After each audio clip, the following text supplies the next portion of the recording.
ಮೋದಿಯವರು ಇತ್ತೀಚೆಗೆ ಸಲಹೆನ ಹೊರಡಿಸ್ತಾರೆ, ಅದರಲ್ಲಿ ಆಮದನ್ನ ಕಡಿಮೆ ಮಾಡ್ಕೊಳ್ಳಿ ಅನ್ನೋ ಒಂದು ಮಾತನ್ನ ಹೇಳ್ತಾರೆ. ಯಾವ ಕಾರಣಕ್ಕೆ ಹೇಳಿದ್ರು ಅಂತ? साथियों, हमें पेट्रोल डीजल का उपयोग कम करना होगा.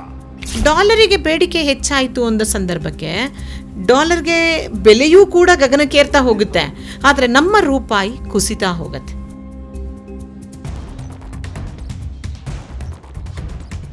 ಯುದ್ಧ ಆದ ನಂತರ 1 ಬ್ಯಾರಲ್ ಪೆಟ್ರೋಲಿಗೆ $114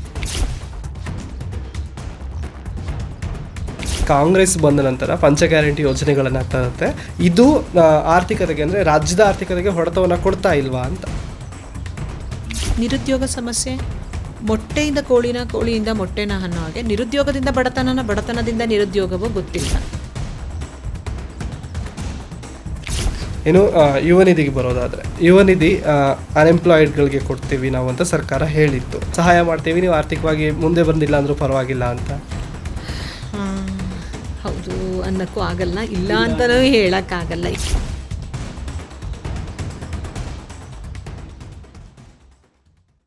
ಪ್ರಜಾನುಡಿ ಪಾಡ್ಕಾಸ್ಟ್ಗೆ ಸ್ವಾಗತ. ನಾನು ಹೇಮಂತ್. ದೇಶದ ಆರ್ಥಿಕ ಪರಿಸ್ಥಿತಿ ಹೇಗಿದೆ, ಯುದ್ಧದ ನಂತರ ದೇಶದ ಆರ್ಥಿಕ ಪರಿಸ್ಥಿತಿ ಹೇಗಾಯಿತು, ಜನಸಾಮಾನ್ಯರ ಬದುಕು ಈ ಆರ್ಥಿಕ ಪರಿಸ್ಥಿತಿಯಲ್ಲಿ ಹೇಗೆ ಸಾಗ್ತಿದೆ, ಇದೆಲ್ಲದರ ಬಗ್ಗೆ ಮಾತನಾಡೋದಕ್ಕೆ ಇಂದು ನಮ್ಮೊಟ್ಟಿಗಿದ್ದಾರೆ ಪವಿತ್ರ ಮ್ಯಾಮ್. ಮ್ಯಾಮ್, ಕಾರ್ಯಕ್ರಮಕ್ಕೆ ಸ್ವಾಗತ. ಮ್ಯಾಮ್, ಮೊದಲಿಗೆ ನಾವು ಜನಸಾಮಾನ್ಯರ ಬಗ್ಗೆ ಮಾತನಾಡೋದಾದರೆ, ಯಥೇಚ್ಛವಾಗಿ ಎದುರಿಸಿದ ಸಮಸ್ಯೆ ಅಂದರೆ ಸಿಲಿಂಡರ್ ಸಮಸ್ಯೆ. ಇದಕ್ಕೆ ಕಾರಣ ಏನಿರಬಹುದು ಅಂತ? ಹೌದು, ಇವತ್ತು ನೀವೇನು ಕೇಳ್ತಾ ಇದ್ದೀರಾ ಪ್ರಶ್ನೆ, ಇದು ಬಹಳಷ್ಟು ಜನಕ್ಕೊಂಥರ ಗೊಂದಲದ ರೀತಿಲಿದೆ. ಇದು ನಿಜವಾಗ್ಲೂ ನಾನು ಅರ್ಥಶಾಸ್ತ್ರನ ಓದಿರೋದ್ರಿಂದ ಅರ್ಥಶಾಸ್ತ್ರದ ವಿದ್ಯಾರ್ಥಿನಿ ಅಂತಲೇ ಹೇಳಲಿಕ್ಕೆ ಇಚ್ಛೆಪಡ್ತೇನೆ. ಇದು ಭಾರತದ ಒಂದು ಸಮಸ್ಯೆ ಅಲ್ಲ, ಪ್ರಪಂಚದಲ್ಲಿ ಭೌಗೋಳಿಕವಾಗಿ ನೋಡಿದಾಗ ಪ್ರಪಂಚದ ಸಮಸ್ಯೆ. ಇದಕ್ಕೆ ಮುಖ್ಯವಾಗಿ ಕಾರಣ 1 ಅಥವಾ 2 ಅಂತ ಹೇಳೋಕ್ಕಾಗಲ್ಲ. There are various problems, various reasons. Take for example, ಮೊದಲನೇದು ನಮ್ಮಲ್ಲಿ ಜಿಯೋಪಾಲಿಟಿಕಲ್ ಕ್ರೈಸಿಸ್, ಅನ್ಸರ್ಟನಿಟೀಸ್, ಗಂಡಾಂತರಗಳು ಅಥವಾ ಅನಿಶ್ಚಿತತೆಗಳು ಪ್ರಪಂಚಾದ್ಯಂತ ಇದೆ 1. 2ನೇದೇನು, ಭಾರತಕ್ಕೆ ಸ್ಪೆಸಿಫಿಕ್ ಆಗಿ ನಾವು ನೋಡೋದಾದರೆ, ಈಗ ತಾನೇ ಒಂದು ಸೀಸ್ ಫೈರ್ ಅಂತ ಹೇಳ್ತೀವಿ, ಕದನ ವಿರಾಮನ ಘೋಷಣೆ ಮಾಡಿತು USA ಮತ್ತು ಇರಾನ್ ನಡುವೆ. ಇದು ಹೇಗೆ ಅಂತ ಹೇಳಿದ್ರೆ ಕೇವಲ ಭಾರತಕ್ಕೆ ಮಾತ್ರ ಅಲ್ಲ, ಇಡೀ ಯುರೋಪ್ ಖಂಡದಲ್ಲಿ ಇರುವಂಥ ರಾಷ್ಟ್ರಗಳು, USA ಮತ್ತು ಈ ಕಡೆ ಭಾಗಕ್ಕೆ ಬಂದಾಗ ಆಸ್ಟ್ರೇಲಿಯಾದಿಂದ ಎಲ್ಲ ರಾಷ್ಟ್ರಗಳು ಆರ್ಥಿಕವಾಗಿ ಒಂದು ಮುಗ್ಗಟ್ಟನ್ನು ಎದುರಿಸುವಂಥ ಒಂದು ಸಂದರ್ಭ ಒದಗಿತು. ಬಟ್ ಭಾರತಕ್ಕಿಂತ ಬಂದಾಗ ಒಂದು US ಇರಾನ್ ಯುದ್ಧ, ಅಂತಾರಾಷ್ಟ್ರೀಯ ಮಟ್ಟದಲ್ಲಿ ಆಗ್ತಿರುವಂಥ ಜಿಯೋಪಾಲಿಟಿಕಲ್ ಅನ್ಸರ್ಟನಿಟೀಸ್ ಇವತ್ತು ಹಿಂಗಿರುತ್ತೆ ಅಂತ ಹೇಳೋಕ್ಕಾಗಲ್ಲ. 3ನೇದೇನು ಅಂತ ಹೇಳಿದ್ರೆ, ನಮ್ಮಲ್ಲಿ ಸೀಸನಲ್ ಫ್ಲಕ್ಚುಯೇಷನ್ ಅಥವಾ ಕ್ಲೈಮ್ಯಾಟಿಕಲ್ ವೆದರ್ ಸಮಸ್ಯೆ, ಅದೊಂದು 3ನೇದು. ಯಾಕೆ ಅಂತ ಹೇಳಿದರೆ, ನಮ್ಮ ಭಾರತ ಕೃಷಿ ಪ್ರಧಾನ್ಯ ರಾಷ್ಟ್ರ. ಕೃಷಿಯಲ್ಲಿ ಅಂತಂದರೆ 32% ಭೂಮಿ ಮಾತ್ರ ಇವತ್ತು ನೀರಾವರಿ ಮೇಲೆ ಅವಲಂಬಿತವಾಗಿದೆ, ಅಂದರೆ ಕೃತಕ ನೀರಾವರಿ ಮೇಲೆ. ಇನ್ನು ಮಿಕ್ಕೆಲ್ಲವೂ ಮಾನ್ಸೂನ್ ಮೇಲೆ ಡಿಪೆಂಡ್ ಆಗಿರೋದ್ರಿಂದ ಅದನ್ನೂ ಕೂಡ ಒಂದು ರೀಸನ್ ಅಂತ ಹೇಳ್ಬೋದು.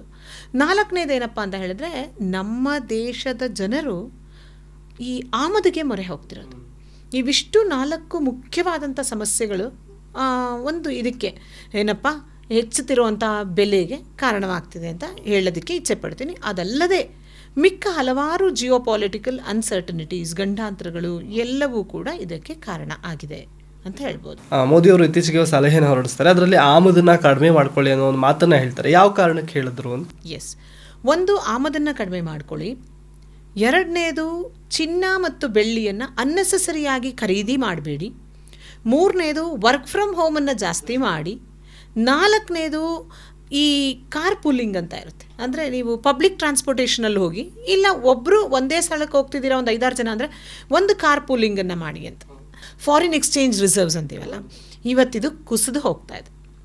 ಇದನ್ನು ನಾವು ಹೆಚ್ಚು ಮಾಡಬೇಕಾಗಿದೆ. ಯಾಕೆ ಅಂತ ಹೇಳಿದ್ರೆ, ಯಾವುದೇ ದೇಶಕ್ಕೆ ನಾವು ಆಮದಿಗೆ ಹೋದಾಗ ನಾವು ಏನರಲ್ಲಿ ಪಾವತಿ ಮಾಡ್ತೀವಿ ಅಂದರೆ, ಎಲ್ಲ ರಾಷ್ಟ್ರಗಳು ಕೇಳೋದು ನೀವು ಡಾಲರ್ ರೂಪದಲ್ಲಿ ಕೊಡಿ ಅಂತ. ನಮ್ಮ ರೂಪಾಯಿಯಿಂದ ಯಾರೂ ತಗೊಳ್ಳೋದಿಲ್ಲ. ಆಗ ನಮ್ಮ ಬೇಡಿಕೆ ಏನಾಗುತ್ತೆ ಅಂದರೆ, ಡಾಲರಿಗೆ ಬೇಡಿಕೆ ಹೆಚ್ಚಾಗುತ್ತೆ. ಡಾಲರಿಗೆ ಬೇಡಿಕೆ ಹೆಚ್ಚಾಯಿತು ಅಂದ ಸಂದರ್ಭಕ್ಕೆ ಡಾಲರ್ಗೆ ಬೆಲೆಯೂ ಕೂಡ ಗಗನಕ್ಕೇರ್ತಾ ಹೋಗುತ್ತೆ, ಆದರೆ ನಮ್ಮ ರೂಪಾಯಿ ಕುಸಿತಾ ಹೋಗುತ್ತೆ.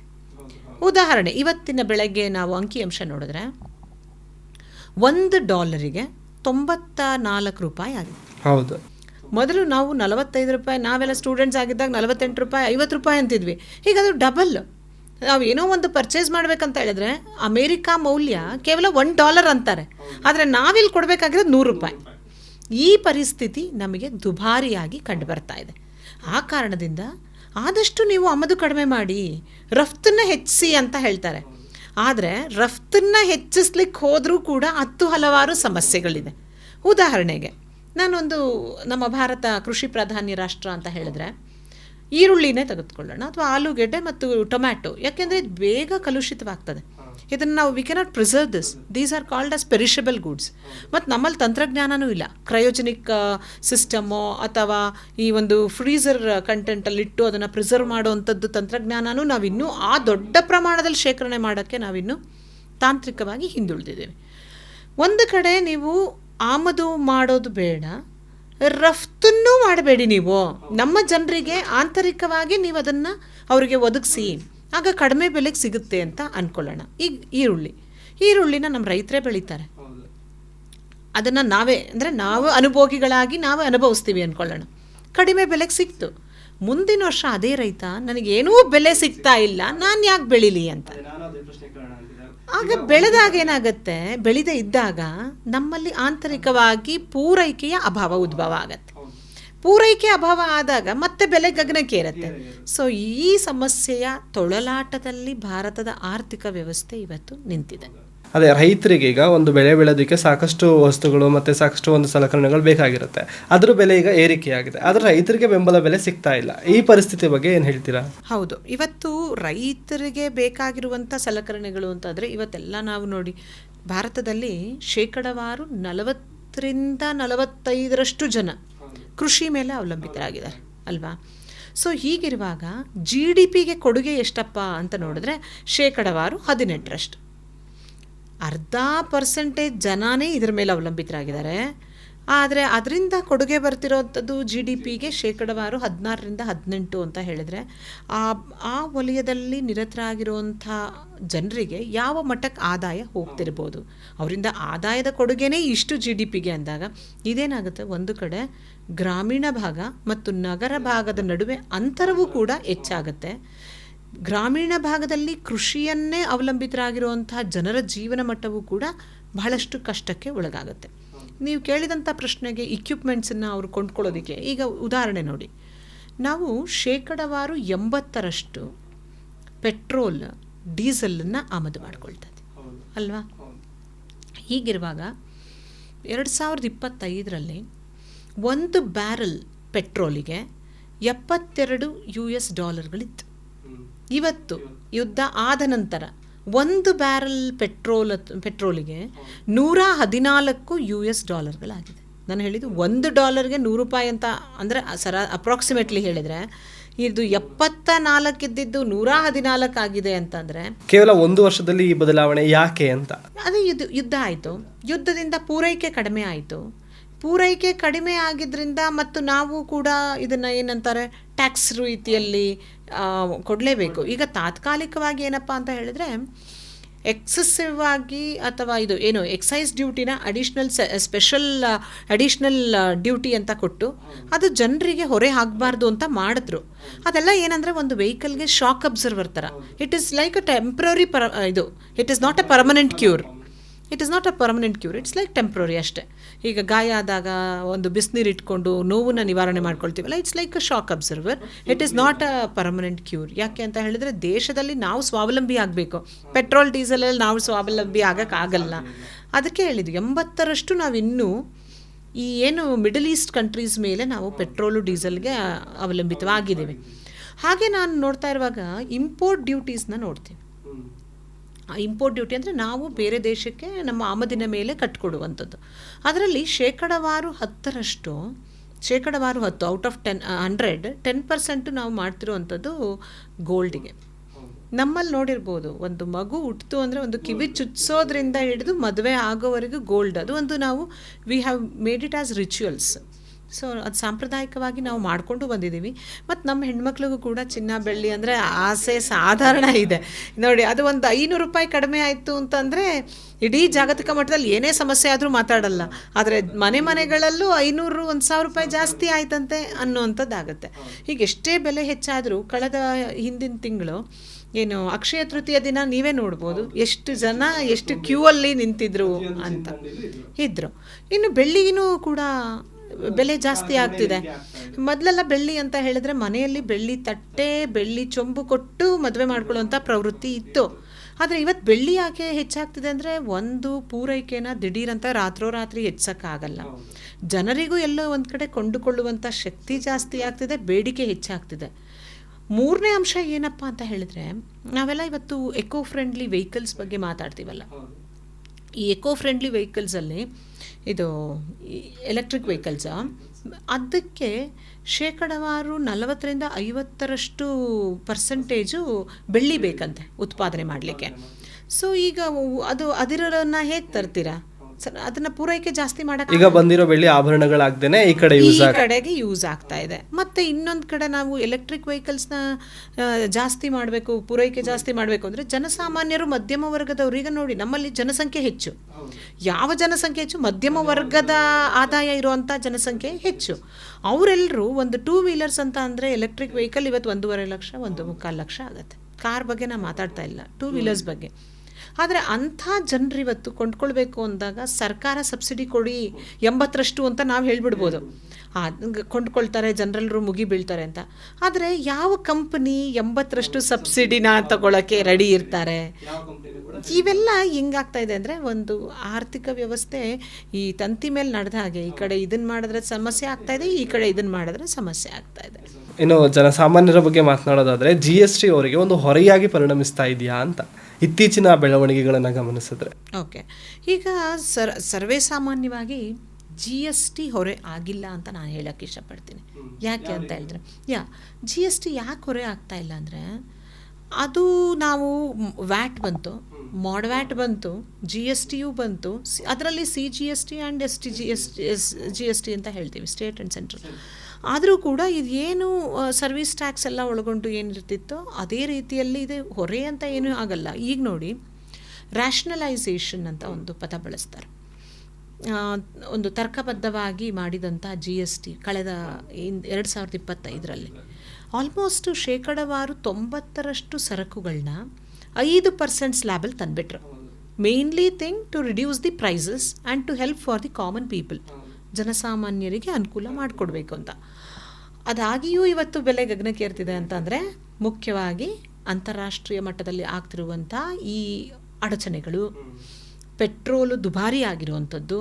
ಪೆಟ್ರೋಲ್ ದುಬಾರಿ ಆಯಿತು ಅಂತ ನೋಡ್ಕೊಳ್ಳಿ, ಎಲ್ಲ ಸಾರಿಗೆ ವ್ಯವಸ್ಥೆ, ಅದು ನಾವು ದಿನನಿತ್ಯದಲ್ಲಿ ಬಳಸುವಂಥ ತರಕಾರಿ, ದಿನಸಿ, ಹಣ್ಣುಗಳು, ಹಾಲು, ಯಾಕಂದರೆ ಇವು 4 ಪ್ರತಿ ಮನೆಗಳಲ್ಲೂ ಬೇಕೇ ಬೇಕು, ಪ್ರತಿನಿತ್ಯದ ಸರಕುಗಳು. ಇಂಥ ಸರಕಿನ ಬೆಲೆ, ಸಾರಿಗೆ ವ್ಯವಸ್ಥೆ, ಒಂದು ಪೆಟ್ರೋಲಿಂದ ಸಾರಿಗೆ ವೆಚ್ಚ ಜಾಸ್ತಿ ಆಗ್ತದೆ. ಸಾರಿಗೆ ವೆಚ್ಚ ಜಾಸ್ತಿ ಆಯಿತು ಅಂದರೆ ಈ ಎಲ್ಲ ಸರಕುಗಳು, ದಿನನಿತ್ಯ ಬಳಸುವಂಥ ಪ್ರತಿ ವಸ್ತುಗಳ ಬೆಲೆಯೂ ಕೂಡ ಹೆಚ್ಚಾಗುತ್ತೆ. ಇದು ಪ್ರತಿ ವಸ್ತುಗಳ ಬೆಲೆ ಏರಿಕೆಗೆ ಸಾರಿಗೆ ಕಾರಣ ಆಗ್ತಾ ಇರೋದ್ರಿಂದ ಅದಕ್ಕೆ ಪರ್ಯಾಯವಾಗಿ ನಾವೇನಾದರೂ ಮಾಡಬಹುದಾ ಅಂತ ಅಂದರೆ ಸರ್ಕಾರ ಏನು ಮಾಡಿದೆ? ಈಗ ನೋಡಿ, ಎಲ್ ಪಿ ಜಿಯು ಕೂಡ ನಮಗಿವಾಗ ಒಂದು ಯುದ್ಧ ಆಗಿ 20-25 ದಿನದಲ್ಲಿ ಬಂದಿದ್ದೆ 56,000 LPG ಸಿಲಿಂಡರ್ಸ್. ಹಾಗೇನು ಮಾಡ್ತಾರೆ, ವಾಣಿಜ್ಯವಾಗಿ ಬಳಕೆ ಮಾಡ್ತಿರುವಂಥ ಕಮರ್ಷಿಯಲ್ ಸಿಲಿಂಡರ್ಸು ಹೋಟೆಲ್ಲು ಮತ್ತು ರೆಸ್ಟೋರೆಂಟ್ಗಳಲ್ಲಿ ಅಲ್ಲೂ ಕೂಡ ಏನಾಯಿತು, ಬೆಲೆ ಜಾಸ್ತಿ ಆಯಿತು ಫುಡ್ದು. ಅದನ್ನು ನಾವು ಫುಡ್ ಇನ್ಫ್ಲೇಷನ್ ಅಂತ ಕೂಡ ಒಂದು ಕಡೆ ಕರಿತೀವಿ. ಬಟ್ ನೀವು ಕೇಳಿದಂಥ ಪ್ರಶ್ನೆಗೆ ಸರ್ಕಾರ ಏನಾದರೂ ಮಾಡ್ತಿದ್ಯಾ? ಖಂಡಿತ ಸರ್ಕಾರ ಕೈ ಕಟ್ಕೊಂಡು ಕೂರಕ್ಕೆ ಸಾಧ್ಯ ಇಲ್ಲ. ಯಾಕೆ ಅಂತ ಹೇಳಿದ್ರೆ, ಆಧುನಿಕ ಸರ್ಕಾರಗಳನ್ನು ನಾವು ಪೊಲಿಟಿಕಲ್ ಸೈನ್ಸಲ್ಲಿ ಹೇಳ್ತೀವಿ ಏನಂತ, modern states are called as welfare States. It is not the police state. ಮೊದಲೆಲ್ಲ ಒಂದು ರಾಷ್ಟ್ರನ ರಕ್ಷಣೆ ಮಾಡಲಿಕ್ಕೆ ಮಾತ್ರ ಸರ್ಕಾರ ಇತ್ತು ಅಂತ. ಬಟ್ ಈಗ ಜನರ ಕಲ್ಯಾಣವನ್ನು ಹೆಚ್ಚಿಸುವಂಥದ್ದು ಮುಖ್ಯ ಧ್ಯೇಯೋದ್ದೇಶವಾಗಿರ್ತದೆ. It is the main objective of all the governments. Meanwhile, the government, the central government and the Reserve Bank of India, ಎರಡೂ ಕೂಡ, ಅಂದರೆ ನಮ್ಮ ಕೇಂದ್ರ ಬ್ಯಾಂಕು, ರಿಸರ್ವ್ ಬ್ಯಾಂಕು ಇರ್ಬೋದು, ಕೇಂದ್ರ ಸರ್ಕಾರವೂ ಕೂಡ ಇದನ್ನು ಹೇಗಾದರೂ ಮಾಡಿ ತಡೆಗಟ್ಟಬೇಕಲ್ಲ ಅಂತ ಹೇಳಿ ಒಂದಷ್ಟು ಕ್ರಮಗಳನ್ನು ಕೈಗೊಂಡು. ಆ ಕ್ರಮಗಳೇನಪ್ಪ ಅಂತ ಹೇಳಿದರೆ ಬ್ಯಾಂಕಿನ ಬಡ್ಡಿ ದರ. ಈಗ ನೋಡಿ, ಬ್ಯಾಂಕಿನ ಬಡ್ಡಿ ದರವನ್ನು ಜಾಸ್ತಿ ಮಾಡಿದ್ರು. ಬ್ಯಾಂಕಿನ ಬಡ್ಡಿ ದರ ಜಾಸ್ತಿ ಮಾಡಿದಾಗ ಒಂದು ಮಧ್ಯಮ ವರ್ಗದವರು ಏನು ಮಾಡ್ತಾರೆ ಅಂತ ಹೇಳಿದ್ರೆ EMI ಕಟ್ಟೋರ ಪ್ರಮಾಣ ದುಬಾರಿ ಆಯಿತು. ಗೃಹ ಸಾಲದ ಮೇಲೆ ಕಟ್ಟುವಂಥ ಬಡ್ಡಿ ದರ ಜಾಸ್ತಿ ಆಗುತ್ತೆ. ಆಗ ಏನಾಗುತ್ತೆ ಅಂತಂದರೆ ನಮ್ಮ ಕೈಯಲ್ಲಿ ಉಳಿಯುವಂಥ ಹಣ ಕಡಿಮೆ ಆಗುತ್ತೆ. ಆಗ ನನ್ನ ಕೊಂಡುಕೊಳ್ಳುವಂಥ ಸಾಮರ್ಥ್ಯ ಕಡಿಮೆ ಆಗ್ತದೆ. ಕೊಂಡುಕೊಳ್ಳುವಂಥ ಸಾಮರ್ಥ್ಯ ಕಡಿಮೆ ಆದಾಗ ಬೇಡಿಕೆ ಕಡಿಮೆ ಆಗತ್ತೆ. ಬೇಡಿಕೆ ಕಡಿಮೆ ಆದಾಗ ಯಾವ ಬೇಡಿಕೆ? ವಿದೇಶಿ ಸರಕುಗಳಿಗೆ ಬೇಡಿಕೆ ಕಡಿಮೆ ಆಗ್ತದೆ. ಸೊ ಈ ರೀತಿ ಕ್ರಮ ತೆಗೆದುಕೊಂಡು ಇಂಟ್ರೆಸ್ಟ್ ರೇಟನ್ನು ಜಾಸ್ತಿ ಮಾಡಿದ್ರು. ಇನ್ನೊಂದು ಕಡೆ ಬ್ಯಾಂಕಿನ ಇಂಟ್ರೆಸ್ಟ್ ರೇಟನ್ನು ಜಾಸ್ತಿ ಮಾಡಿದಾಗ ಏನಾಗುತ್ತೆ, ಜನರು ತಮ್ಮ ಹತ್ರ ಇರೋವಂಥ ಹಣಕ್ಕೆ ನಾನೇನಾದ್ರು ಉಳಿತಾಯ ಮಾಡಿದ್ರೆ ಹೆಚ್ಚಿನ ಬಡ್ಡಿ ಸಿಗ್ತದೆ ಅಂತ ಉಳಿತಾಯ ಮಾಡಿದಾಗ ಇವ್ರ ಹತ್ರ ಸರ್ಕ್ಯುಲೇಷನ್ ಆಫ್ ಮನಿ ಕಡಿಮೆ ಆಗುತ್ತೆ. Main intention of the government is to reduce the circulation of money with intention of reducing the demand, especially for the foreign products. ಆಗ ಇಂಪೋರ್ಟನ್ನು ತಗ್ಗಿಸ್ಬೋದು ಅಂತ ಇದು ಒಂದು ಕ್ರಮ ತೆಗೆದುಕೊಂಡಿದೆ ಸರ್ಕಾರ. ಆಮದನ್ನು ನಾವು ಕಡಿಮೆ ಮಾಡಬೇಕು ಅಂತ ಹೇಳ್ತೀವಿ. ಆಮದನ್ನು ಕಡಿಮೆ ಮಾಡೋದಕ್ಕೆ ನಾವೀಗ ಸ್ವಾವಲಂಬಿ ರಾಷ್ಟ್ರ ಆಗಿರೋಕ್ಕೆ ಸಾಧ್ಯ ಇಲ್ಲ, ಪರಾವಲಂಬಿ ರಾಷ್ಟ್ರ ಆಗಿರ್ತೀವಿ. ಆಮದನ್ನು ಯಾವ ರೀತಿ ಕಡಿಮೆ ಮಾಡ್ಕೊಳ್ತಾ ಹೋಗ್ಬಹುದು ನಾವು ಈಗ ಪರ್ಯಾಯ ಮಾರ್ಗಗಳಾಗಿ? ಅದನ್ನು ನೋಡೋದಾದ್ರೆ ಯಾವೆಲ್ಲ ಪಾಯಿಂಟ್ಗಳು ಬರುತ್ತೆ ಅಂತ. ಈಗ ನೀವೇ ಹೇಳ್ದಂಗೆ ಯಾವ ರಾಷ್ಟ್ರವು ನಾವು ಅಂದರೆ ಏನು, ನಾವು ಸಂಪೂರ್ಣವಾಗಿ ನಾನು ಯಾವ ರಾಷ್ಟ್ರದ ಮೇಲೂ ಅವಲಂಬಿತವಾಗಬಾರ್ದು, ನಾನು ಸಂಪೂರ್ಣವಾಗಿ ನನ್ನ ದೇಶದ ಆಂತರಿಕವಾಗಿ ಉತ್ಪಾದನೆ ಮಾಡ್ತೀನಿ ಎಲ್ಲ ಸರಕು ಅಂತ ನಾವು ಹೇಳಲಿಕ್ಕೆ ಸಾಧ್ಯನೇ ಇಲ್ಲ. ಉದಾಹರಣೆ ಕೋವಿಡ್ ಬಂದಾಗ ನಾವು PPP ಕಿಟ್ಟನ್ನೇ ನಾವು ತಯಾರಿಸಿಕೊಂಡಿರಲಿಲ್ಲ. ಅಂಥ ಸಂದರ್ಭಕ್ಕೆ ನಾವು ಯುರೋಪಿಯನ್ ರಾಷ್ಟ್ರದ ಮೇಲೆ, ಜರ್ಮನಿ ಮೇಲೆ ಅವಲಂಬಿತವಾದ್ವಿ. ಇವತ್ತಿಗೆ ನಾವು ಎಲ್ಲ ಸರಕಲ್ಲೂ ಉತ್ಪಾದನೆ ಮಾಡಬೇಕು ಅಂದರೆ ಒಂದು ಬಂಡವಾಳದ ಕೊರತೆ ಇದೆ, ತಂತ್ರಜ್ಞಾನದ ಕೊರತೆ ಇದೆ, ಅದಕ್ಕೆ ಸೀಮಿತವಾಗಿರುವಂಥ ನೈಸರ್ಗಿಕ ಸಂಪನ್ಮೂಲದ ಕೊರತೆ ಇದೆ. ಈಗ ಪೆಟ್ರೋಲ್ ಡೀಸೆಲ್ ನಮ್ಮಲ್ಲಿ ಬಾಂಬೆ ಹೈ ಆಗಿರ್ಬೋದು, ಅಸ್ಸಾಮಲ್ಲಿ ಡಿಗ್ಬಾ ಇರ್ಬೋದು, ಇದರಲ್ಲಿ ಅಗಿತೀವಿ ಅಂತ ಹೇಳಿದ್ರು ಆ ವೆಚ್ಚನೇ ಜಾಸ್ತಿ ಆಗಿಬಿಡುತ್ತೆ 1 ಲೀಟ್ರ್ ಪೆಟ್ರೋಲ್ ಬೆಲೆಗಿಂತ. ಈ ರೀತಿ ನಾವು ಸ್ವಾವಲಂಬಿ ಆಗಕ್ಕೆ ಸಾಧ್ಯ ಇಲ್ಲ. ಆದರೆ ಏನಪ್ಪ ಅಂತ ಹೇಳಿದ್ರೆ ಅದನ್ನೇ ಮೋದಿಯವರು ಮೊನ್ನೆ ಕರೆ ಕೊಟ್ಟಿದ್ದು, ನಿಮಗೆ ಈಗ ಅನ್ನೆಸೆಸರಿ ಎಕ್ಸ್ಪೆಂಡಿಚರ್, ಫಾರ್ ಎಕ್ಸಾಂಪಲ್ ನಮಗೆ ಚಿನ್ನ ಇಲ್ಲದೆ ನಾನು ಬದುಕೋಕ್ಕಾಗೋದೇ ಇಲ್ಲ ಅಂತಿಲ್ಲ, ಬೆಳ್ಳಿ ಇಲ್ಲದೆ ಬದುಕೋಕ್ಕಾಗೋದೇ ಇಲ್ಲ ಅಂತಿಲ್ಲ, ನಾನು ವಿದೇಶಿ ಟೂರ್ ಮಾಡಲೇಬೇಕಂತಿಲ್ಲ. ಸೊ ಇಂಥದ್ದನ್ನು ಎಲ್ಲಿ ಸಾಧ್ಯವೋ ಅದನ್ನು ನಾವೇನಂತೀವಿ ಮುಕ್ತ ವ್ಯಾಪಾರ ಅಂತ ಹೇಳಿ ಕರಿತೀವಿ. ಮೊದಲು ಪ್ರಾರಂಭ ಆಗಿದ್ದೇ ಅರ್ಥಶಾಸ್ತ್ರದಲ್ಲಿ ಮುಕ್ತ ವ್ಯಾಪಾರ. ಆದರೆ ಎರಡನೇ ಹಂತಕ್ಕೆ ಏನು ಮಾಡಿದ್ವಿ ಅಂತಂದರೆ, ಜೇಮ್ ಕೇನ್ಸ್ರವರು 1929ರಲ್ಲಿ ಒಂದು ಆರ್ಥಿಕ ಮುಗ್ಗಟ್ಟಾಗುತ್ತೆ, ಗ್ರೇಟ್ ಡಿಪ್ರೆಷನ್ ಅಂತ. ಆಗ 1936ರಲ್ಲಿ ಕೇನ್ಸ್ ಅವರು ಹೇಳ್ತಾರೆ, ಇದು ಮುಕ್ತ ವ್ಯಾಪಾರ ಇರಬಾರ್ದು, ರಕ್ಷಣಾ ವ್ಯಾಪಾರ ನೀತಿ ಅನುಸರಿಸಬೇಕು, ಪ್ರೊಟೆಕ್ಟ್ ದಿ ಕಂಟ್ರಿ ಅಂತ. ಇವತ್ತು ಕೂಡ ನಾವು ಇವತ್ತು we have opened up our economy to liberalisation, privatisation and globalisation. ಆದರೆ ಇವತ್ತು ನಾವು ರಕ್ಷಣಾ ವ್ಯಾಪಾರದ ನೀತಿಯನ್ನು ಸ್ವಲ್ಪ ಅನುಸರಿಸಬೇಕಾಗಿದೆ. ಯಾಕೆ ಅಂದರೆ ನಿಮ್ಮ ದೇಶದ ಅಥವಾ ನಮ್ಮ ದೇಶದ ಹಣವನ್ನು ನಮ್ಮ ದೇಶದ ಆಂತರಿಕವಾಗಿ ಇವತ್ತು ಇಟ್ಕೊಂಡು ಫಾರಿನ್ ಎಕ್ಸ್ಚೇಂಜ್ ರಿಸರ್ವ್ಸನ್ನು ಹೆಚ್ಚು ಮಾಡಬೇಕಾಗಿದೆ. ಇದು ಒಂಥರ ದ್ವಂದ್ವದ ರೀತಿ. ನಾವಿರೋದು ಜಾಗತೀಕರಣ, ಉದಾರೀಕರಣ, ಖಾಸಗೀಕರಣ ಅಂತ. ಆದರೆ ಇವತ್ತು ವಿದೇಶಕ್ಕೆ ಹೆಚ್ಚು ವ್ಯಯವನ್ನು ಮಾಡಬೇಡಿ, ವಿದೇಶಿ ಸರಕುಗಳನ್ನು ನೀವು ಕೊಂಡುಕೊಳ್ಬೇಡಿ ಅನ್ನೋ ರೀತಿಯಲ್ಲಿ ನಾವಿವತ್ತು ಇದ್ದೀವಿ. ಈಗ ಮೋದಿಯವರ ಹೇಳಿಕೆಗಳನ್ನು ನಾವು ಗಮನಿಸ್ತಾ ಬಂದರೆ ಕೋವಿಡ್ ನಂತರದಲ್ಲಿ ಮತ್ತೆ ಫಿನಾನ್ಷಿಯಲಿ ಕ್ರಿಟಿಸ್ ಬರಬಹುದು, ಅದಕ್ಕೂ ರೆಡಿಯಾಗಿ ಅಂತ ಸ್ಟಾರ್ಟಿಂಗಲ್ಲಿ ಹೇಳಿದರು 2026 ಸ್ಟಾರ್ಟಿಂಗಲ್ಲಿ. ಅದಾದಮೇಲೆ ಈಗ 10 ಸಲಹೆಗಳನ್ನು ಹೊರಡಿಸಿದ್ರು. ಇವೆಲ್ಲವನ್ನ ಗಮನಿಸಿದ್ರೆ ಎಲ್ಲೋ ಒಂದು ಕಡೆ ಭಾರತಕ್ಕೆ ಆರ್ಥಿಕವಾಗಿ ಸಮಸ್ಯೆ ಎದುರಾಗಬಹುದು ಅಂತ ಅನಿಸುತ್ತಾ ಅಂತ. ಕೋವಿಡ್ ಬಂದಾಗಲೂ 5 ದಿನದ 5 ರೀತಿಯ ಪ್ಯಾಕೇಜ್ ಕೊಟ್ಟು ನಮ್ಮ ದೇಶಕ್ಕೆ MSMEಗಳಿಗೆ ಆದ್ಯತೆಯನ್ನು ಕೊಟ್ಟರು. ಹೌದು. ಯಾಕೆಂದರೆ ಇವತ್ತು ನೋಡಿ, ಶೇಕಡವಾರು 30ರಷ್ಟು ಉತ್ಪಾದನೆ ಆಗ್ತಿರೋದೇ ಈ MSMEಗಳು, ಶೇಕಡವಾರು 40ರಷ್ಟು ರಫ್ತು ಆಗ್ತಿರೋದು MSMEಗಳ ಸರಕುಗಳು, ಶೇಕಡವಾರು 35ರಷ್ಟು ಉತ್ಪಾದನೆ ಆಗ್ತಿರುವಂಥದ್ದು ಅಥವಾ ಅದು ಕೂಡ MSMEಗಳು. ರಫ್ತು, ಉತ್ಪಾದನೆ, ಉದ್ಯೋಗ 3 ಕೂಡ MSMEಗಳು ಮಾಡಿದೆ. ಹಾಗಾಗಿ 20 ಲಕ್ಷ ಕೋಟಿ ರೂಪಾಯಿಯ ಪ್ಯಾಕೇಜಲ್ಲಿ 20,000 ಕೋಟಿ ರೂಪಾಯಿಗಳನ್ನ ಅಂದು ಕೂಡ ಘೋಷಿಸಿತ್ತು. ಯಾವಾಗ? 2020ರಲ್ಲಿ 2020. ಇವತ್ತಿಗೂ ಕೂಡ ನಾವು ಯಾವುದೇ ಬಡ್ಜೆಟನ್ನು ನೋಡ್ಕೊಂಡು ಬಂದಾಗ MSMEಗಳಿಗೆ ಆದ್ಯತೆಯನ್ನು ಕೊಟ್ಟಿದೆ. ಸೊ ಈ MSMEಗಳನ್ನು ನಾವು ನೋಡಿದಾಗ ಇವು ದೇಶದ ಬೆನ್ನೆಲುಬು ಕೃಷಿ ಅನ್ನೋ ಹಾಗೆ ಇವತ್ತು ಈ ರೀತಿ ಇದು ಒಂದು ಗಾರ್ಮೆಂಟ್ಸಿಂದ ಹಿಡಿದು ಸಣ್ಣ ಪುಟ್ಟ ಸ್ಪೇರ್ ಪಾರ್ಟ್ಸ್ಗಳಿಂದ ಹಿಡಿದು ಎಲ್ಲದರಲ್ಲೂ ಇವತ್ತು ಇವರು ಒಂದು ಉದ್ಯಮದಲ್ಲಿ ತೊಡಗಿಕೊಂಡಿರೋದ್ರಿಂದ ಇದು ರಫ್ತು ಆಮದು ಒಂದು ವ್ಯತ್ಯಾಸ ಏನಿದೆ ಇದರಲ್ಲಿ ಏನು ಕೊರತೆ ಅಂತ ಹೇಳ್ತೀವಲ್ಲ, ಬ್ಯಾಲೆನ್ಸ್ ಆಫ್ ಪೇಮೆಂಟ್ ಡಿಫಿಸಿಟ್ಗಳಾದರೂ ಸಹ ಇದೇನಾಗುತ್ತೆ, MSMEಗಳು ಮತ್ತು ನಮ್ಮ reserve bank of India monetary policy ಮತ್ತು ಫಿಸ್ಕಲ್ ಪಾಲಿಸಿ, ಕೋಶೀಯ ನೀತಿಯಲ್ಲಿ ಸಾರ್ವಜನಿಕ ಸಾಲ ಆಗ್ಬೋದು, ಸಾರ್ವಜನಿಕ ವೆಚ್ಚ ಆಗ್ಬೋದು, ಸಾರ್ವಜನಿಕ ಆದಾಯ ಥ್ರೂ ತೆರಿಗೆ ಆಗ್ಬೋದು, ಈ ಮೂಲಕನೋ ಅಥವಾ ಬ್ಯಾಂಕ್ ರೇಟಿನ ಪಾಲಿಸಿನೋ, ಓಪನ್ ಮಾರ್ಕೆಟ್ ಆಪರೇಷನ್ಸಲ್ಲಿ ಕೇಂದ್ರ ಬ್ಯಾಂಕು ತನ್ನ ಶೇರ್ಸ್ಗಳನ್ನು ಡಿಬೆಂಚರ್ಸ್ಗಳನ್ನು ಮಾರಾಟ ಮಾಡುವಂಥದ್ದು, ಅಥವಾ ಕ್ಯಾಶ್ ರಿಸರ್ವ್ ರೇಷಿಯೋ ಬ್ಯಾಂಕ್ಗಳಲ್ಲಿ ಏನು ನಗದು ಮೀಸಲಾತಿಯನ್ನು ಇಡಬೇಕೋ ಅದು, ಈ ಅಂಶಗಳ ಆಧಾರದ ಮೇಲೆ we have a strong macro economic ಇದು ಏನು ಫೌಂಡೇಶನ್, ಮತ್ತು ನಮ್ಮ ಮಾನಿಟರಿ ಪಾಲಿಸಿಯು ಕೂಡ ತುಂಬ ಸ್ಟ್ರಾಂಗ್ ಆಗಿದೆ. ಈ reserve bank of India interest rate ನಾನು ಅದಕ್ಕೆ ಹೇಳಿದ್ದು. ಸೊ ಇವೆಲ್ಲದರಿಂದ ನಮಗೇನು ದಿಢೀರಂತ ಹೇಳಿ ಸಮಸ್ಯೆ ಬರಲಾರ್ದು, ಆದರೆ ಕೆಲವೊಂದಷ್ಟು ಕ್ರಮಗಳನ್ನು ನಾವು ಹಾಕ್ಕೊಂಡು ಆಮದಿಗೆ ಹೆಚ್ಚು ಮೊರೆ ಹೋಗದೇ ಇದ್ದಾಗ ಎಲ್ಲೋ ಒಂದು ಕಡೆ ನಾವು ಸ್ಥಿರತೆಯನ್ನು ಅಲ್ಲದೆ ಹೋದರೂ ತೀರಾ ದೊಡ್ಡ ಮಟ್ಟದ ಒಂದು ಶಾಕನ್ನು ಅನುಭವಿಸಲ್ವೇನೋ ಅನ್ನುವಂಥದ್ದು ನಾನು ಹೇಳೋಕ್ಕೆ ಇಚ್ಛೆಪಡ್ತೀನಿ. ಇನ್ನು ಸ್ಮಾಲ್ ಸ್ಕೇಲ್ ಇಂಡಸ್ಟ್ರಿಗಳ ಬಗ್ಗೆ ಮಾತಾಡೋದಾದರೆ ಪ್ರಾಫಿಟನ್ನು ಕಡಿಮೆ ಲೆವೆಲಲ್ಲಿ ಇಟ್ಕೊಂಡವರು ಇಂಡಸ್ಟ್ರಿಗಳನ್ನ ರನ್ ಮಾಡ್ತಾ ಇರ್ತಾರೆ. ಅವರಿಗೆ ಈಗ ಈ ರೀತಿ ಆಮದು ಕಡಿಮೆ ಆದಾಗ ಒಳಗಡೆ ಇರುವಂಥ ಪ್ರಾಡಕ್ಟ್ಗಳನ್ನೇ ಬಳಸಬೇಕು ಅಂದಾಗ ಸಮಸ್ಯೆಗಳು ಎದುರಾಗಲ್ವಾ ಅಂತ.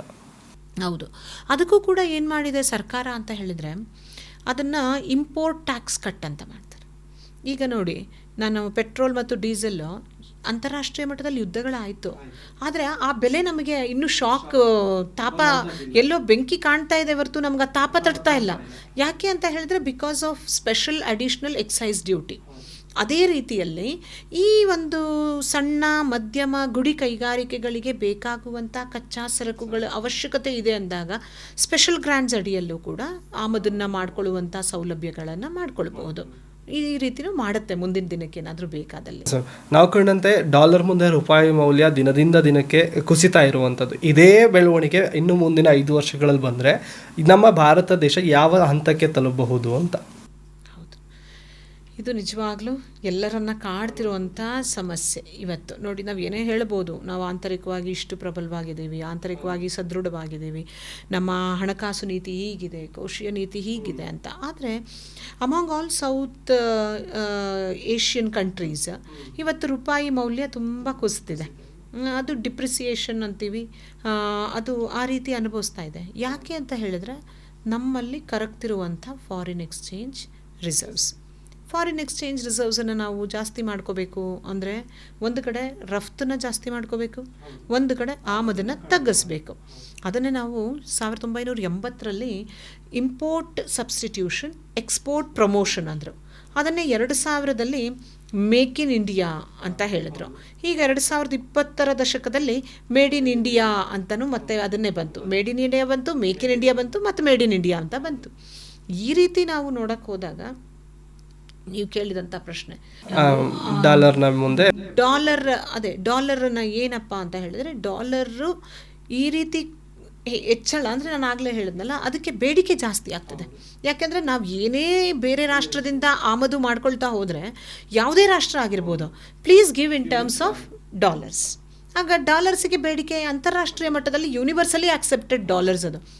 ಅದರ ಜೊತೆ ನಾವು ನಮ್ಮ ರೂಪಾಯಿ ಯಾಕೆಂದರೆ ಆಮದು ಆಗ್ತಾ ಇರೋದ್ರಿಂದ ನಮ್ಮ ಮೌಲ್ಯ ಕುಸಿತಾ ಇದೆ. ಮುಂದಿನ ದಿನಕ್ಕೆ ಇದಕ್ಕಿರೋದು ಒಂದೇ ಏನಂತಂದರೆ, ಹೆಚ್ಚಿನ ಪ್ರಮಾಣದಲ್ಲಿ ನಾವು ಆಮದನ್ನು ತಗ್ಗಿಸ್ಕೊಳ್ಳೇಬೇಕಾಗಿದೆ.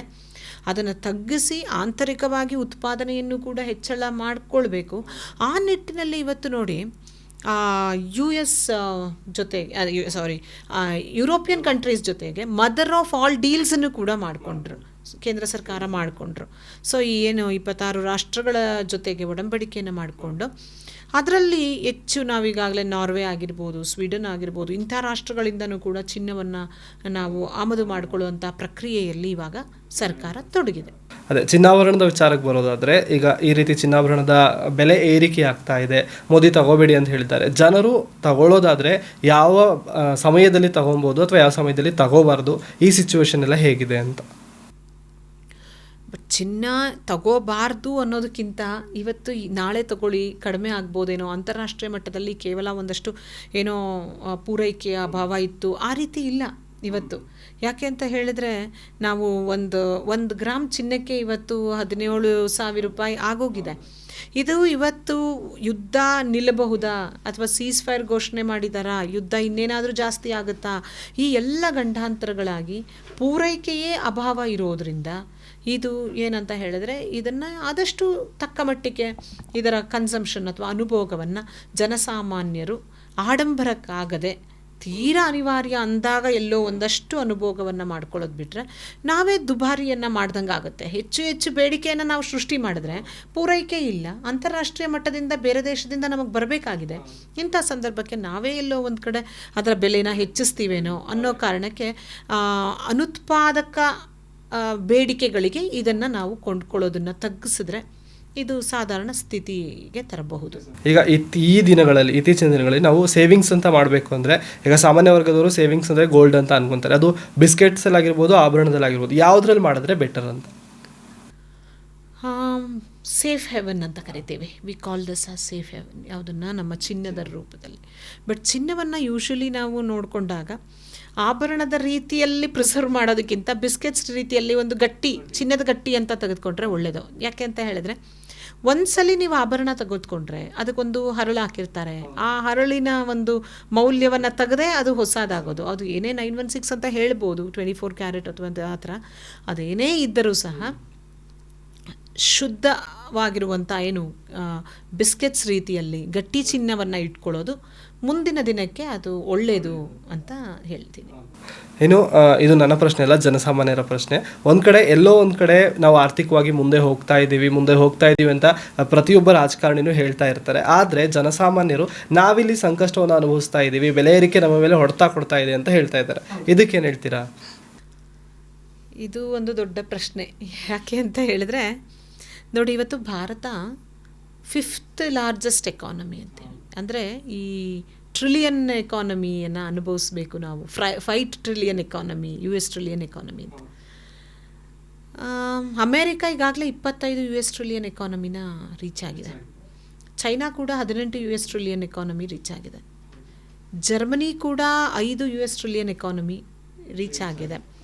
4.7 ಜಪಾನ್. ಭಾರತ 3.25-4 ಹತ್ರ ಇದ್ದೀವಿ US ಟ್ರಿಲಿಯನ್ ಎಕಾನಮಿ. ಅಂದರೆ ನಾವು 5ನೇ ಅತಿ ದೊಡ್ಡ ರಾಷ್ಟ್ರ, ಇನ್ನೇನು 3ನೇ ಅತಿ ದೊಡ್ಡ ಆರ್ಥಿಕ ವ್ಯವಸ್ಥೆಯಲ್ಲಿರುವಂಥ ರಾಷ್ಟ್ರ ಅಂತ ಹೇಳ್ತೀವಿ. ಇದು ಯಾವ ಸಂದರ್ಭಕ್ಕೆ ಹೇಳ್ತೀವಿ ಅಂದರೆ GDP, ಗ್ರಾಸ್ ಡೊಮೆಸ್ಟಿಕ್ ಪ್ರಾಡಕ್ಟ್ ಒಂದು ಬೆಳವಣಿಗೆಯಲ್ಲಿ ನಾವು ಹೇಳೋದಾದರೆ ಹೌದಪ್ಪ ಅಂತ. ಆದರೆ ನೀವು ಕೇಳಿದ್ರಲ್ಲ ಜನಸಾಮಾನ್ಯರ ಪ್ರಶ್ನೆ ಅಂದಾಗ ಖಂಡಿತವಾಗ್ಲೂ ಎಲ್ಲೋ ಒಂದು ಕಡೆ ಭಾರತ ಇನ್ನೊಂದು ಆಯಾಮದಲ್ಲೂ ಬೆಳವಣಿಗೆಯನ್ನು ಕಾಣಬೇಕೇನೋ ಅನಿಸುತ್ತೆ. ಇವತ್ತು ನಾವು GDP ಹೆಚ್ಚಾಗ್ತಿದೆ, ಆದರೆ ಅದು ಯಾವ GDP ಅಂದರೆ ಜಾಬ್ಲೆಸ್ ಗ್ರೋತ್. ಇವತ್ತು ನಮ್ಮಲ್ಲಿ ನೋಡಿ ತುಂಬ ಅಭಿವೃದ್ಧಿ ಹೊಂದಿರುವಂಥದ್ದು ಅಮೇರಿಕಾ ಅಂತ ಕರಿತೀವಿ, ದೊಡ್ಡಣ್ಣ, ವಿಶ್ವದ ದೊಡ್ಡಣ್ಣ. ಇನ್ನೊಂದು ಚೈನಾನ ನಾವು ಹೇಳ್ತೇವೆ. ಈ ಎರಡೂ ರಾಷ್ಟ್ರಗಳನ್ನ ನೋಡಿದ್ರೆ youths percentage of youths in America is around 16%, ಶೇಕಡವಾರು 16%. Percentage of youths in China is 17%.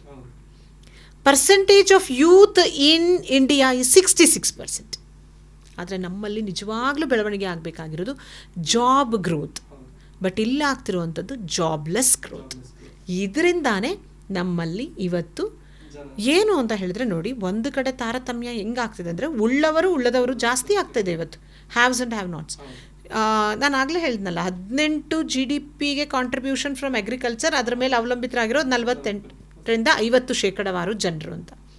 ಅರ್ಧದಷ್ಟು ಪರ್ಸೆಂಟೇಜ್ ಜನರು ಇಷ್ಟು ಆದಾಯದಲ್ಲೇ ಅವರು ಇಟ್ಕೋಬೇಕು. ಬಟ್ ಆದರೆ ದೊಡ್ಡ ಪ್ರಮಾಣದ ಆದಾಯವನ್ನು ಅತಿ ಕಡಿಮೆ ಪ್ರಮಾಣದ ಜನರು ಅದನ್ನು ಅನುಭವಿಸ್ತಾ ಇದ್ದಾರೆ ಅಂತ ಹೇಳಿದಾಗ ಇದು ಜಾಬ್ಲೆಸ್ ಗ್ರೋತ್ ಆಯಿತು. ಯಾಕೆ ಅಂದರೆ ನಮ್ಮಲ್ಲಿ ಸ್ಕಿಲ್ ಓರಿಯೆಂಟೆಡ್ ಎಜುಕೇಷನ್ನು ಇನ್ನೂ ಆಗಬೇಕಾಗಿದೆ. ಇವತ್ತು ಸ್ಕಿಲ್ ಡೆವಲಪ್ಮೆಂಟ್ ಜಾಸ್ತಿ ಫೋಕಸ್ ಮಾಡ್ತಾ ಇದೆ ಸರ್ಕಾರ ಕೂಡ, ಇನ್ನೂ ಅದು ತ್ವರಿತಗತಿಯಲ್ಲಿ ಆಗಬೇಕು. ಯಾಕೆ ಅಂದರೆ ವಿಶ್ವಮಟ್ಟದಲ್ಲಿ ಶೇಕಡವಾರು 40% ಉದ್ಯೋಗ ಸಿಗ್ತಾ ಇರೋದು ಆರ್ಟಿಫಿಷಿಯಲ್ ಇಂಟೆಲಿಜೆನ್ಸ್. ಆ ನಿಟ್ಟಲ್ಲಿ ಇವತ್ತು ಶಿಕ್ಷಣವನ್ನು ನಾವು ಸಿಲೆಬಸ್ಸನ್ನು ಚೇಂಜ್ ಮಾಡಬೇಕು, ಕರಿಕ್ಯುಲಮ್ನ ಚೇಂಜ್ ಮಾಡಬೇಕಾಗಿದೆ ಒಂದು ಕಡೆ. ಇನ್ನೊಂದು ಕಡೆ ಏನು ಅಂತ ಹೇಳಿದ್ರೆ ಬೆಳೀತಿರುವಂಥ ಅಜಗಜಾಂತರ ವ್ಯತ್ಯಾಸ, ಒಂದು ಕಡೆ ಇರುವವರು, ಒಂದು ಕಡೆ ಆದಾಯದ ಅಸಮಾನತೆ ಅಂತ ಏನು ಕರಿತೀವಿ, ಅದು ಕೂಡ ಇವತ್ತು ಹೆಚ್ಚಾಗ್ತದೆ. ಉದಾಹರಣೆಗೆ ಜಾಬ್ಲೆಸ್ ಗ್ರೋತ್ ಅಂತ ಹೇಳಿದ್ವಲ್ಲ, ಅದು ಇವತ್ತು ಜಾಬ್ ಗ್ರೋತ್ ಆಗಬೇಕಾಗಿದೆ. ಸ್ಕಿಲ್ ಓರಿಯೆಂಟೆಡ್ ಕೋರ್ಸಸ್ ಬೇಕಾಗಿದೆ. ಆರ್ಟಿಫಿಷಿಯಲ್ ಇಂಟೆಲಿಜೆನ್ಸ್ಗಳಂಥ ಕೋರ್ಸಸ್ಗಳನ್ನ ಕರಿಕ್ಯುಲಮ್ನಲ್ಲಿ ಇನ್ಸರ್ಟ್ ಮಾಡಬೇಕಾಗಿದೆ. ಇವತ್ತು ಈ ರೀತಿಯೆಲ್ಲ ಇರುವಂಥದ್ದು ಆ ತಾರತಮ್ಯ ಏನಿದೆ, ಗ್ಯಾಪ್, ಅದು ಕಡಿಮೆ ಆಗಬೇಕು. ಆಗ ಮಾತ್ರ ಜನರು, ಮಧ್ಯಮ ವರ್ಗದ ಜನರಿಗೆ ಉತ್ತಮ ಉದ್ಯೋಗವನ್ನು ಪಡೀಲಿಕ್ಕಾಗತ್ತೆ. ಶೇಕಡವಾರು 90% ಜನ ಇವತ್ತು ನಮ್ಮ ಭಾರತದಲ್ಲಿ ಇನ್ವಾಲ್ವ್ ಆಗಿರೋದು ಎಲ್ಲಿ ಅಂತಂದರೆ ಅಸಂಘಟಿತ ವಲಯ, ಅನ್ಆರ್ಗನೈಸ್ಡ್ ಇನ್ಫಾರ್ಮಲ್ ಲೇಬರ್ ಫೋರ್ಸ್.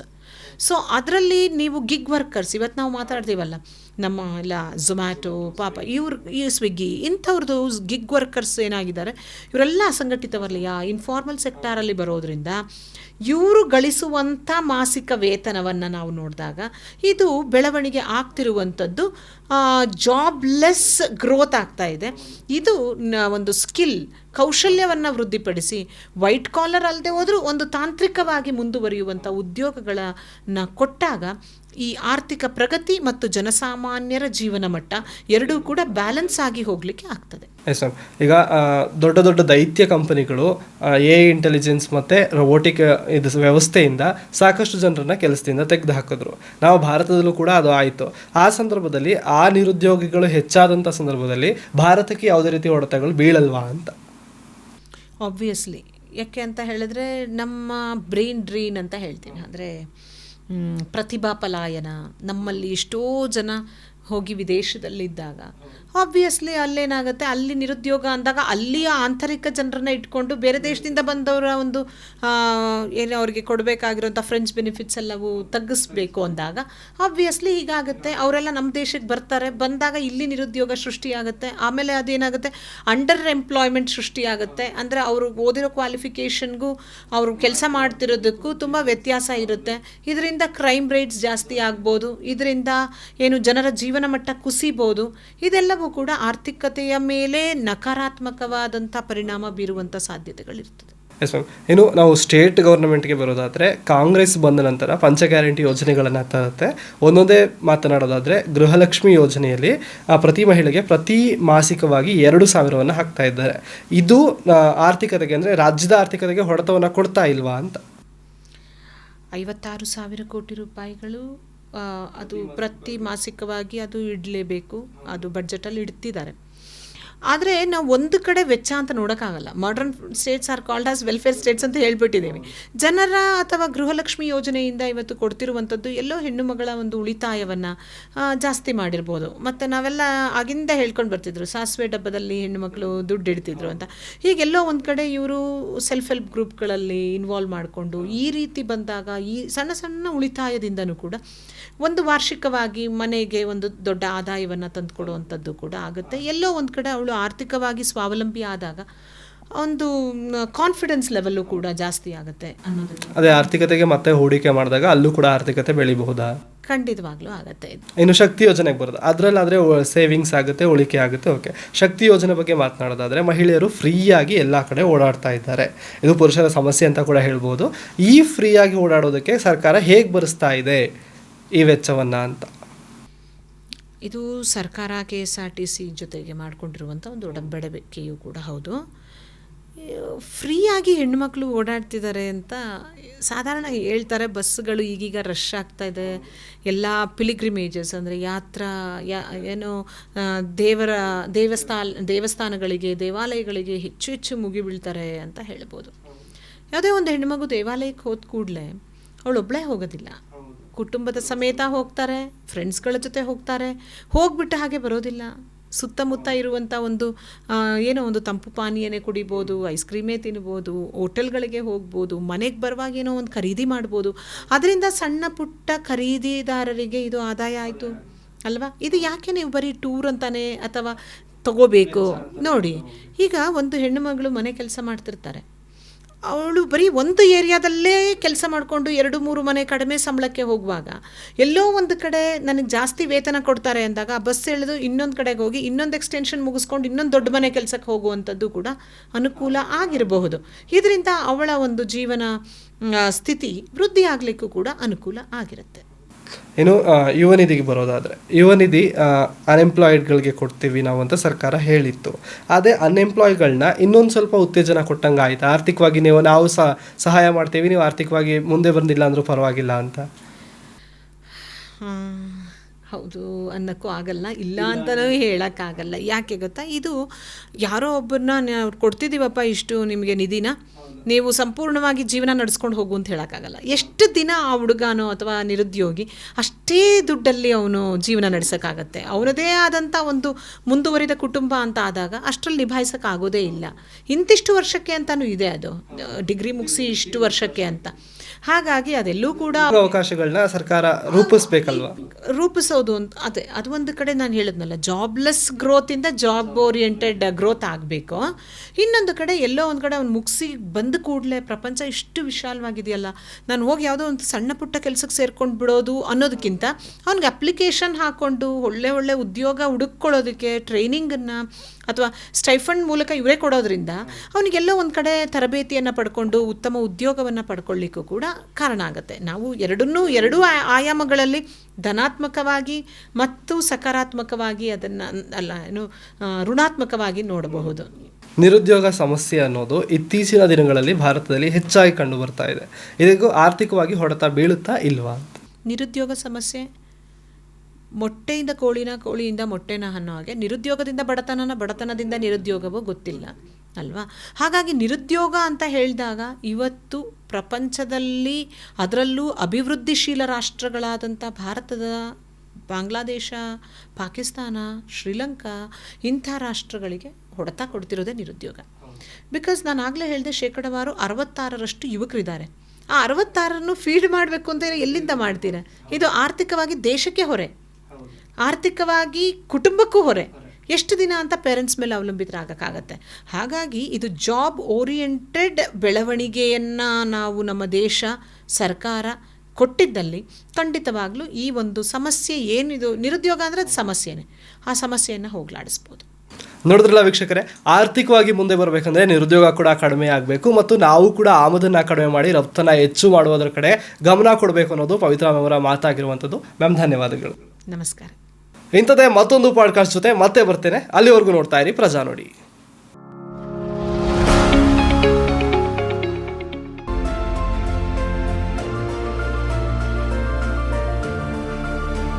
ನೈಜ ಸುದ್ದಿಗಾಗಿ ನೋಡ್ತಾ ಇರಿ ಕನ್ನಡಿಗರ ಪ್ರಜಾನುಡಿ ದಿನಪತ್ರಿಕೆ.